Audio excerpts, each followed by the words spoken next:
À défaut de les convaincre de vendre à perte, le gouvernement maintient la pression sur les distributeurs de carburant en les réunissant mardi à Matignon pour leur demander de vendre à prix coûtant et alléger ainsi la facture des Français à la pompe, mais sa marge est étroite.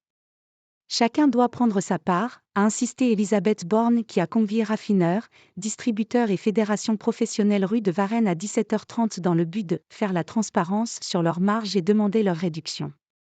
Emmanuel Macron avait annoncé dimanche l'abandon de l'idée de vente à perte, rejetée par l'ensemble des distributeurs, et chargé sa première ministre de réunir, cette semaine, les représentants de la filière.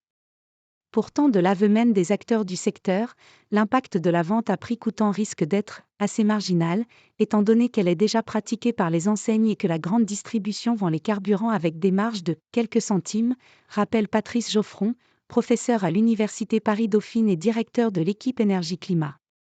La tenue de cette rencontre, au lendemain d'un conseil de planification écologique, illustre une nouvelle fois la difficulté de l'exécutif à concilier réduction des émissions polluantes et préservation du pouvoir d'achat grevé par la flambée des prix des carburants fossiles. Atterrissage. Sur le pouvoir d'achat, l'écologie est la réponse, a répondu Emmanuel Macron dimanche. Tout en affirmant que « la bagnole, moi je l'adore ». Lundi, il a défendu une écologie souveraine, compétitive et juste, promettant de reprendre le contrôle du prix de l'électricité face aux oppositions qu'il accuse de laisser la facture exploser, sans évoquer celle des carburants. L'idée de vente à perte n'aura donc vécu qu'une semaine après son annonce par la Première ministre, accueillie avec circonspection voire réticence y compris au sein de la majorité.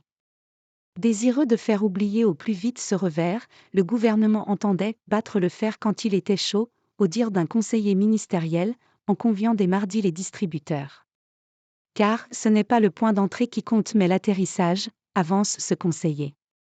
Si on trouve un calendrier, des volumes, lors de cette réunion à Matignon, c'est positif, ajoute-t-il.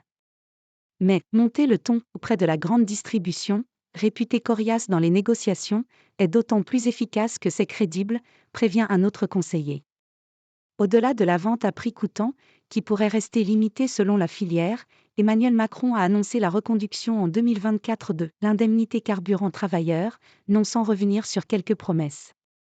La mesure devrait d'abord coûter environ 500 millions d'euros, alors que le gouvernement présente mercredi un budget d'économie visant à désendetter le pays.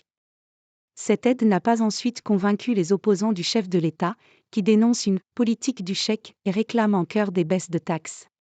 Solidarité.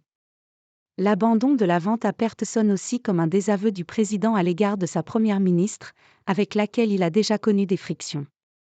Une ministre évoque un truc monté pour contrarier la première ministre, mais n'exclut pas non plus que l'exécutif ait voulu faire un coup en allant vite. Madame Borne a le cuir épais, assure un conseiller. Et elle s'en sort pas trop mal du fait que ça n'a pas été très commenté, puisque les caméras étaient braquées la semaine dernière sur le roi Charles III et le pape, avance un autre.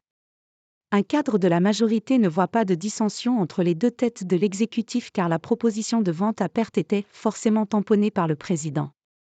Ce n'est donc ni la défaite de Madame Borne ou de l'exécutif mais davantage une défaite de la solidarité qu'on souhaite mettre en place face à l'inflation, selon lui.